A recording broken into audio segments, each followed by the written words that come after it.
The Medrash tells us that it took Hashem 7 days to convince Moshe Rabbeinu to accept the job, to be the leader of Jewish people, to go back into Mitzrayim, and to eventually lead the Jewish people out of Mitzrayim. 7 days! Not so many psukim, but it wasn't over a period of an hour or two, 7 days. And the question is why? Why was Moshe Rabbeinu so avoidant? Why didn't he just accept the job? After all, this is Hashem asking Moshe. First, Moshe gave the excuse that no one's going to listen to him. Paro won't believe him. Paro won't listen to him. And the Jewish people won't believe that he was sent by Hashem. And then he says, I have a difficult time speaking. So Hashem has an answer for each one of these. And when it came to his ability to speak, Hashem says to him, no problem. I'm going to send your brother Aaron. He is going to be your right-hand man. He's going to do the speaking for you. You will be the leader, and he will do the speaking, and you don't have to worry. Finally, Moshe Rabbeinu, he hears this, and he seems, the words, the language, within the psukim, it seems that Moshe Rabbeinu is so frustrated, he says to Hashem, Shlach nabiyah tishlach. Hashem, please send whoever you were going to send before you decided you were going to try to convince me. Who?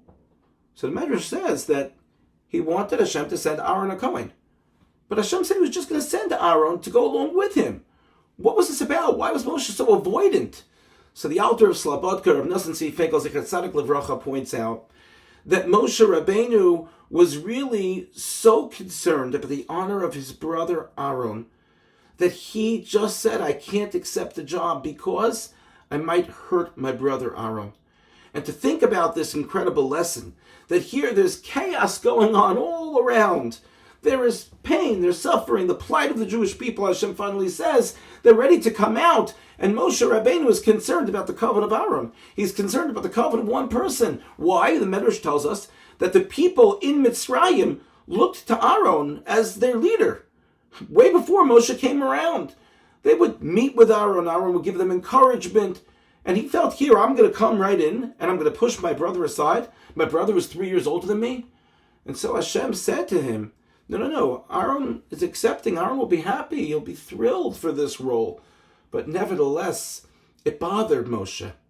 It bothered him that he felt that he was besmirching on some level the honor of his brother.